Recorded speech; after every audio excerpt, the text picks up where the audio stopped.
Mais um vídeo no canal, não reparem na voz, fiquei uns 3, 4 dias gripado, a voz ainda tá retomando, tá um pouco baixa, né? Tô me esforçando aqui para falar, então não reparem. Vou tentar aumentar o áudio desse vídeo para ficar legal, coloquei aqui o fone aqui pertinho, então tenha paciência com o bigode. Hoje o vídeo é sobre CJC 1295, os 3 principais erros que você pode estar cometendo. Um desses erros muita gente comete, tá ligado ali naquele momento onde você aplica, faz a sua refeição e que possivelmente esse erro é fatal, pode estar matando até 60% do efeito que você pode estar esperando com a utilização desse peptídeo. Então, vou passar, né, de maneira categórica, de explicar a parte de mecanismo. Já tem vídeo aqui no canal sobre esse peptídeo, tá? Principalmente em relação àquela diferenciação que a gente tem dois compostos, né, o CJC 1295 com DAC, sem DAC, em protocolos com o ipamorenin sendo utilizado junto, tem um vídeo completo, toda a parte de mecanismo, tudo bem detalhado, né, onde eu falo sobre hipófise, fígado, IGF-1, né, que é o fator de crescimento semelhante à insulina, tá tudo lá. Se você ainda não assistiu, assista esse vídeo, eu vou tentar lembrar de deixar aqui na descrição para você assistir. É um vídeo que vai te trazer uma base boa para você entender tudo que eu vou falar nesse vídeo, só que eu deixei uma parte de fora daquele vídeo, e é justamente essa parte que eu vou trazer aqui nesse vídeo, que tá ligado, né, como eu já te dei o spoiler lá no início, sobre erros com protocolos com o CJC 1295, para que você não fique frustrado, para que você não saia falando por aí que o peptídeo ele não funciona, porque, de novo, às vezes, e na maioria das vezes, o erro não tá no peptídeo, tá em como essas pessoas utilizam esses peptídeos. E aí, muita gente passa 3 meses nos protocolos, né, olhando no espelho, medindo exame, nada mudou e chega naquela conclusão mais fácil e errada de que o peptídeo não funciona, que pegou um produto falso. E é como eu sempre falo, né? Não olhem para a ferramenta, olhem para a mão de quem está utilizando essa ferramenta, porque na maioria das vezes o erro está nessa pessoa, beleza? Já te trazendo um spoiler, o primeiro erro que a gente vai abordar, ele acontece antes de você utilizar o peptídeo. Justamente naquela escolha, né? Você não sabe qual que você escolhe, com DAC, sem DAC. São duas moléculas completamente diferentes, meia vida diferente, comportamento diferente, agindo dentro da sua biologia. A gente tem uma molécula que fica meia hora circulando dentro de você e outra molécula que pode ficar uma semana ou mais, 8 dias especificamente, que você acha que é a mesma coisa, mas não é. Então, antes de mais nada, aquele recado de sempre, se você não é inscrito no canal, já se inscreve, deixa o seu like nesse exato momento, senão você vai esquecer. Se lá no final do vídeo você não curtiu o vídeo, aí sim você retira o seu like. Esse é o combinado que o Bigode faz com vocês em todos os vídeos, então, sem mais enrolação, bora pro vídeo.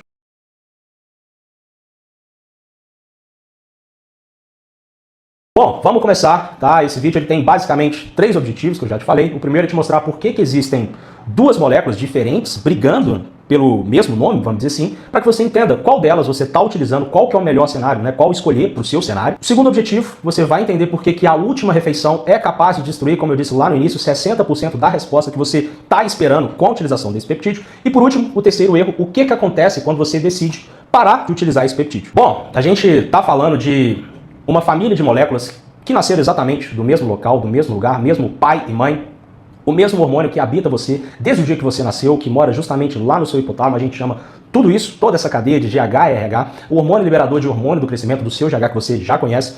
E tudo isso começa partindo do seu hipotálamo, né? Essa produção, ela desce do seu hipotálamo, ela vai direto lá para a sua hipófise, que dá uma ordem bem simples e direta. Comece a produzir mais hormônio do crescimento naquele exato momento. Tudo isso é o sinal original, é o seu funcionamento normal, é o sinal que você tinha, né, alto quando você era mais novo, quando a sua produção de GH endógena estava no nível top, né, quando você tinha seus 20 e poucos anos de idade, tudo acontecendo de maneira perfeita, só que com o tempo, né, você vai ficando mais velho, essa produção ela vai caindo, você já sabe disso, e hoje talvez você que está assistindo esse vídeo, você está com seus 35, com seus 40 anos de idade, fatalmente essa produção ela já caiu pela metade. Então é justamente nesses períodos, né, quando a sua produção endógena ela já não é capaz de atender às suas demandas de hormônio do crescimento e todos os benefícios que tem atrelado a esse hormônio, que começa aquele interesse em utilizar esse peptídeo. Só que antes da gente começar a destrinchar, tenha sempre em mente que o sinal original, ele meio que tem um problema de engenharia, tá falando de sinalização natural. O GH-RH natural, ele dura aproximadamente 7 minutos rodando dentro de você, então 7 minutinhos antes desse vídeo acabar, esse pulso, ele aconteceu e ele já foi embora, beleza? Quem é o carinha que executa esse sinal? Basicamente, uma enzima que fica patrulhando todo o seu corpo, tá? Ela fica circulando a sua corrente sanguínea, eu já falei dela aqui no canal, a enzima DPP4, a mesma enzima que eu falo naqueles vídeos relacionados ao GLP-1. Se você não faz a mínima ideia do que se trata, é uma enzima que trabalha como se fosse um serial killer de peptídeo, beleza? Ela vai ficar rodando dentro do seu corpo e ela faz uma coisa específica, né? Pensa que ela é um serial killer, então ela vai aniquilar, ela chega lá no GH-RH e ela corta os 2 primeiros aminoácidos lá da pontinha dessa molécula. E aqui tá um detalhe, tá? E é justamente essa pontinha que encaixa lá no receptor, lá da sua hipófise, tá? Lembra sempre daquele exemplo chave e fechadura. Então, quando essa enzima aniquiladora, serial killer de peptídeo chega e corta essa pontinha, o que vai sobrar circulando na sua corrente sanguínea? Não tem aonde se conectar. Meio que virou um pedaço de peptídeo que não serve pra porra nenhuma. Então você perdeu aquele sinal original, morreu, beleza? Então guarda essa informação, porque essa enzima ADPP4 é o que vai balizar, é o que vai explicar boa parte do que eu vou te falar aqui nesse vídeo, beleza? O seu GHRH, ele é uma cadeia de 44 aminoácidos, só que desses 44, a única parte que de fato faz o trabalho braçal, que entrega aquilo que a gente precisa, são apenas os 29 primeiros, tá? Todo o resto dessa molécula, tá falando em cadeia ali, falando naquelas ligações ali de aminoácidos, todo o resto não serve mais pra porra nenhuma, é simplesmente um efeito molecular, beleza? E foi exatamente isso que a ciência fez. Eles pegaram os 29 primeiros aminoácidos desse hormônio natural que o seu corpo já fabrica, caralho, e eles copiaram tudo isso de uma maneira idêntica, tá? E aí eles colocaram o nome de sermorelina, que é o primeiro carinha dessa família de peptídeos ligados ao hormônio do crescimento.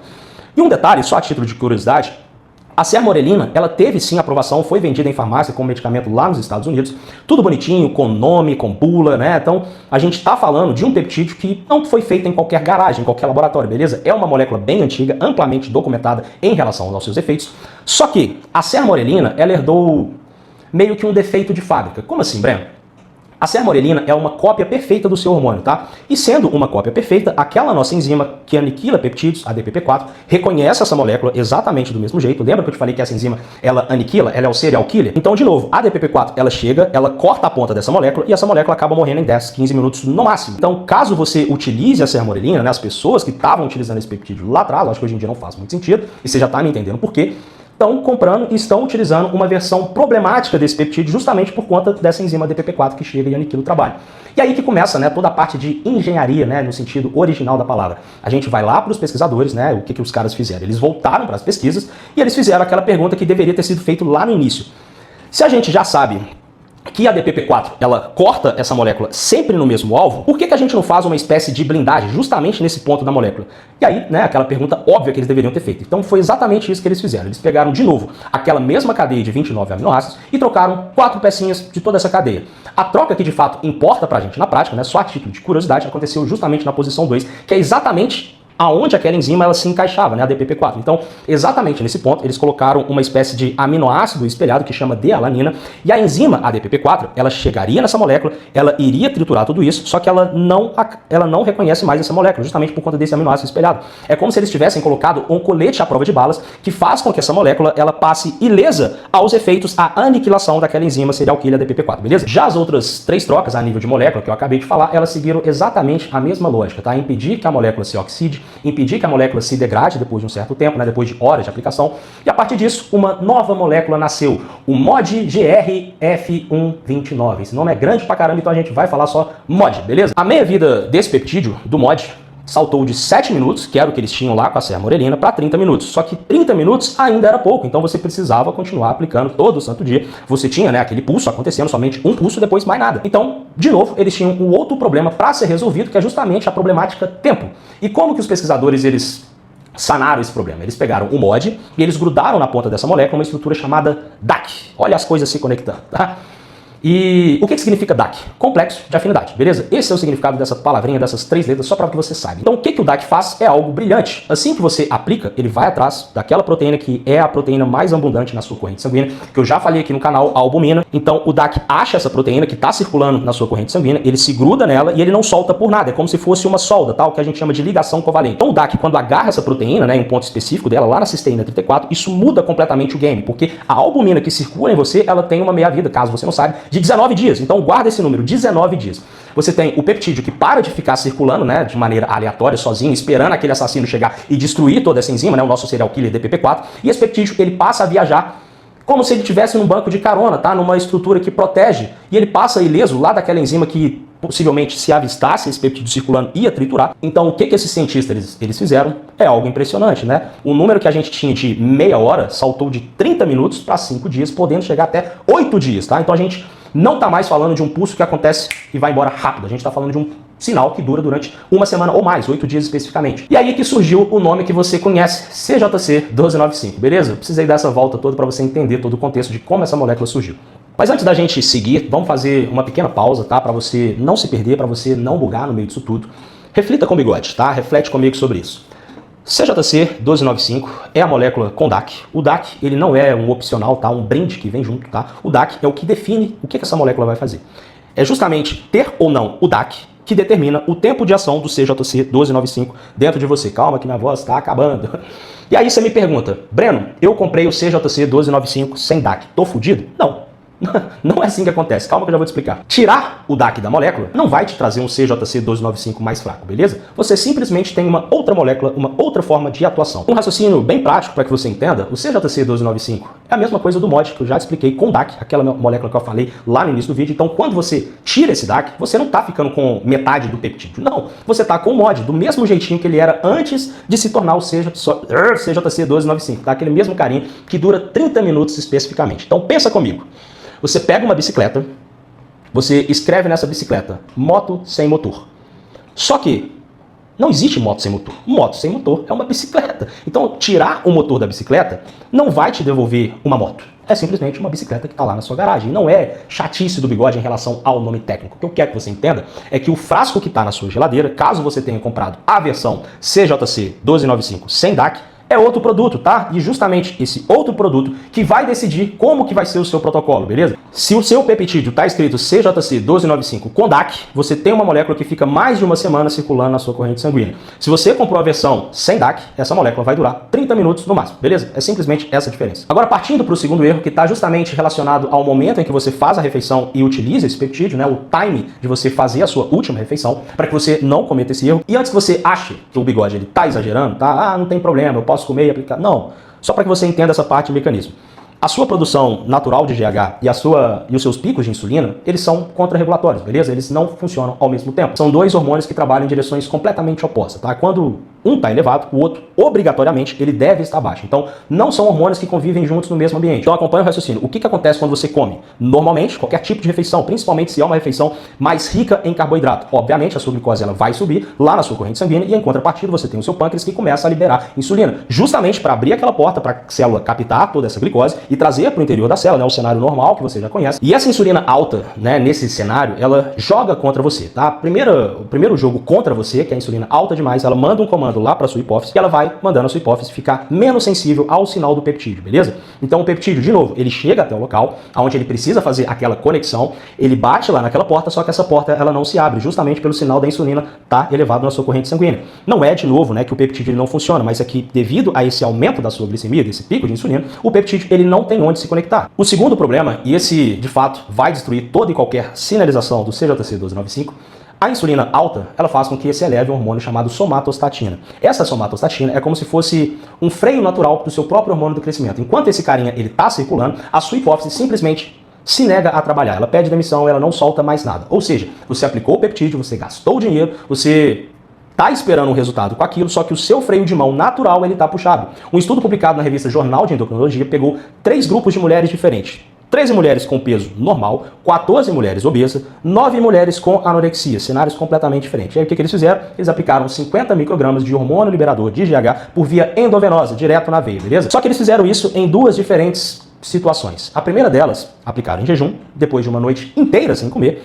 O segundo cenário, eles aplicaram justamente 45 minutos após essas mulheres terem feito uma refeição com aproximadamente 800 calorias. E o que esse estudo trouxe pra gente de resultado de uma maneira bem clara?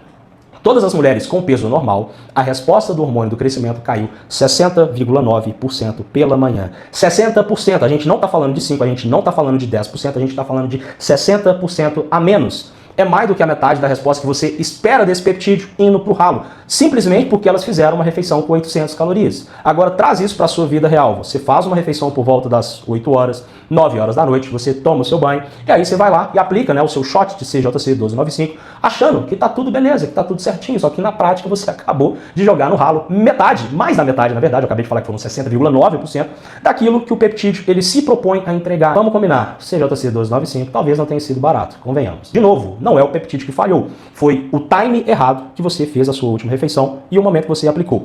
O que eu quero que você tenha em mente, e é isso que eu falo com todos os alunos, você come, automaticamente a sua glicose sobe na corrente sanguínea, e essa subida, ela acontece depois de qualquer refeição, tá? É aquilo que a gente chama de hiperglicemia pós-prandial. E aí o seu pâncreas, né, em contrapartida, ele vai fazer o trabalho dele, ele vai disparar a insulina para colocar aquela glicose dentro da célula, e esse pico de insulina, ele não passa no momento que você quer, tá? Não é um interruptor que você liga e desliga, não vai descer em 5 minutos. Depois que você faz ali uma refeição simples, né? Lembra que eu te falei que foram 800 calorias? Não é uma refeição, nossa, um prato de comida gigante. Não. Pode acontecer de uma refeição até com menos calorias, você ficar com essa glicemia, né, com esse pico de insulina elevado, por volta de 2, 3 horas. Então você precisa programar a sua última refeição para que quando você faça, né, a aplicação desse peptídeo, aí sim a sua glicemia vai estar baixa, a sua insulina vai estar baixa, e aí sim o hormônio ele consegue fazer o trabalho que ele se propõe em fazer. E aí você me pergunta, Breno, e se eu esperar 20 a 30 minutinhos?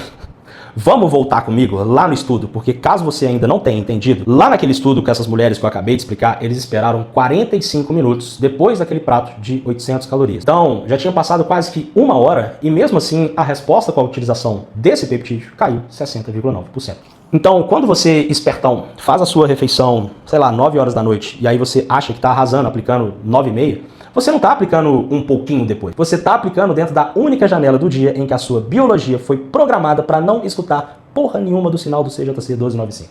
Então vamos fazer uma pequena reflexão mais ampla de tudo isso que eu estou te falando. Tudo que eu acabei de falar explica tudo relacionado ao pico de ação, né? A insulina sobe depois que você come e depois naturalmente essa insulina ela desce. Mas e se você é uma pessoa que tem essa insulina alta o tempo inteiro, que nunca desce? É aí que mora o problema de boa parte de vocês que estão me assistindo agora. Você que carrega, né, a nossa falha número 2, resistência periférica à insulina, tem a insulina alta 24 horas por dia, né? A insulina que nunca volta para aquela linha de base. Tudo isso a gente chama de hiperinsulinemia. Você que vive essa falha e você não sabe resolver esse problema, não adianta flertar com o CJC 1295. Justamente porque o seu freio de mão natural, ele tá puxado full time, 24 horas, 7 dias por semana. Você levanta da cama e a sua insulina tá alta. Você vai dormir e a sua insulina tá alta. Você não trabalha bem com os alimentos, justamente por conta dessa falha. Nesse cenário, você pode acertar o horário, você pode acertar o time do jejum, você pode fazer tudo bonitinho e não vai colher absolutamente nada de resultado com a utilização desse peptídeo, porque o seu problema, nesse caso específico, ele não está ligado ao momento da explicação, está justamente ligado ao seu terreno, ao seu ambiente interno, que nenhum peptídeo vai conseguir operar minimamente bem. E é justamente aí que entra a minha consultoria online. Provavelmente o seu médico ele bateu o olho lá na sua glicose e ele observou algo próximo de 89, 90, abaixo de 99, e aí ele falou, tá tudo bem, ele te deu aquele tapinha nas costas, falou, vai embora, garotão, tá lindo, você não tem problema nenhum. Só que caso você não saiba, a glicose é o último marcador a sinalizar lá nos seus exames. Quando esse marcador sinaliza, o estrago, o incêndio, ele já está acontecendo durante meses, anos talvez. Então a gente precisa corrigir toda essa parte de cenário interno, melhoria de marcadores para depois flertar com peptídeos. O link está no primeiro comentário fixado, está na bio do canal, brenoazevedo.com.br. Você entra, você adquire o plano que melhor se adequa ao seu momento. O médico da equipe vai lhe enviar o pedido de exame, você colhe o seu sangue, a gente vai analisar todos os marcadores, atrelar a sua biologia, aos seus objetivos e depois montar uma estratégia plausível em relação à dieta, em relação ao treinamento, tudo entregue em um aplicativo, tudo individualizado, porque senão não vai dar certo, óbvio. E aí sim, você segue um protocolo alinhado com o seu cenário, beleza? Link no primeiro comentário fixado, link na bio do canal, brenoazevedo.com.br, entra no site, compra o plano e bora acertar toda a sua rotina para que você tenha resultado.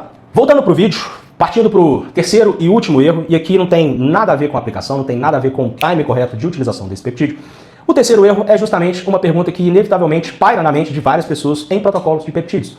Breno, o que acontece quando eu parar? Eu vou perder tudo? Eu vou voltar na estaca zero? Eu vou ficar um merda? A resposta para tudo isso é muito mais simples do que você imagina. O CJC 1295, ele não é um hormônio do crescimento injetável, aquele que você compra lá na farmácia. Não, ele não substitui a sua própria produção. O que esse carinha faz, assim como todos os peptídeos, é simplesmente ficar cutucando, no caso do CJC 1295, cutucando a sua hipófise para que ela trabalhe, para que ela funcione, simples assim. Então é justamente por isso que a sua hipófise, ela não vai desligar depois que você simplesmente resolve parar de utilizar esse peptídeo. Lembra? Peptídeos, eles são sinais, ou seja, você está ensinando o seu corpo ou reensinando o seu corpo a fazer algo que naturalmente ele já sabe, por algum motivo ele parou de fazer. Lembra que eu te falei que a partir de certa idade, 30, 35 anos, a sua produção endógena de GH natural, ela cai pela metade? Então é isso que o CJC 1295 ele faz. Ele fica apertando, punhetando a sua hipófise. Vamos, filha, libera mais GH, vamos colocar esse cara para rodar. Então, basicamente é isso. Quando você interrompe a utilização, a sua hipófise, ela não vai ficar maluca. Não, ela simplesmente vai voltar naquele baseline, naquela linha de base que ela tinha quando você iniciou. Muitas pessoas que corrigem toda essa parte interna que eu acabei de falar que a gente faz lá na consultoria, elas podem sim tirar, né, fazer um período off ali dos peptídeos, e caso ela tenha feito um bom trabalho de casa, a sua hipófise ela vai voltar numa produção em um nível acima de quando essa pessoa iniciou o protocolo com o CJC 1295. Quando essa pessoa fica tempo insuficiente nesse protocolo, quando essa pessoa caga para toda a parte de dieta, treinamento, sono, recuperação, tudo aquilo que você já sabe, essa pessoa faz o protocolo, ela interrompe e ela voltou exatamente para aquele mesmo buraco que ela estava, justamente porque ela não teve adesão ao protocolo como um todo. Então o que eu quero que você entenda é que esses protocolos, eles não são tratamentos, beleza? Protocolos de peptídeos não funciona como se fosse medicação. Nesse cenário, pensa no CJC 1295 como se fosse um amplificador, beleza? Ele pega o cenário que já existe dentro de você e joga essa operação para rodar lá em cima, aumentando a sua produção, aumentando os seus pulsos de GH durante os meses que você utilizou esse peptídeo. Então, se durante esse tempo você conseguiu de fato corrigir o seu terreno interno, você dormiu bem, você treinou bem, você comeu direitinho, você baixou a sua resistência periférica à insulina, quando você decide parar, você para num degrau acima, beleza? Você escalou, né, em comparação ao momento que você iniciou. Agora, se você foi uma pessoa que pouco se importou para tudo isso que eu acabei de falar, você não mudou nada internamente, você vai de fato voltar lá para aquele mesmo buraco da onde você tinha saído. Então, um detalhe importante, justamente sobre aquela diferenciação do CJC 1295 com DAC e sem DAC. CJC 1295 com DAC, ele fica mais de uma semana circulando internamente, tá? Então não é um sinal que vai desaparecer do dia para o outro. Esse sinal ele vai continuar por uma meia-vida um pouco mais longa. Ele vai ficar lá naquele receptor, batendo naquela porta durante 7, 8 dias. E quando esse sinal ele não para, por momento nenhum, a pessoa está utilizando há meses, você já sabe o que acontece, né? Existe aquela internalização de receptor, aquela expressão de receptor lá na superfície celular, ela diminui. Então, um sinal que estava funcionando bonitinho durante, sei lá, 3 meses, pode ser que, de repente, não funcione mais. É justamente aquele down regulation que eu já expliquei em vários outros vídeos aqui no canal em relação a esse super estímulo no receptor, né? Então, o seu corpo se protegendo de um sinal excessivo. Então, você que está pensando em utilizar durante 6, 8 meses, né, sem nenhuma pausa estratégica, sempre aquele pensamento zoado de bodybuilder, né, de que quanto mais melhor, você vai se frustrar, tá? O seu receptor, ele cansa de ficar escutando aquele sinal que tá ali batendo na porta durante o tempo inteiro, então esse receptor, ele sai da superfície celular, ele se esconde, se protegendo de você mesmo, uma pessoa ansiosa, uma pessoa maluca, que não sabe lidar com essa parte de protocolo, períodos on, períodos off, e claro, né, você vai gastar dinheiro à toa. Então existe sim, tá, os períodos que você precisa ficar off, né, justamente para você ressensibilizar o seu receptor, para que você consiga colher mais benefícios, para que você consiga ter uma maior longevidade em protocolos com o CJC 1295. Então o vídeo de hoje era sobre isso. Se você chegou até aqui, você já entendeu que não existe um peptídeo ruim, um peptídeo excelente. Existe como você opera, né, essas ferramentas magníficas que são os peptídeos. Você já sabe agora como não cometer esses 3 erros que eu acabei de listar em relação ao CJC 1295. Se você ainda não curtiu o vídeo, já está errado. Curta o vídeo agora, compartilhe para ajudar o canal do Bigode a crescer. E é isso. Eu sou Breno Azevedo e fui.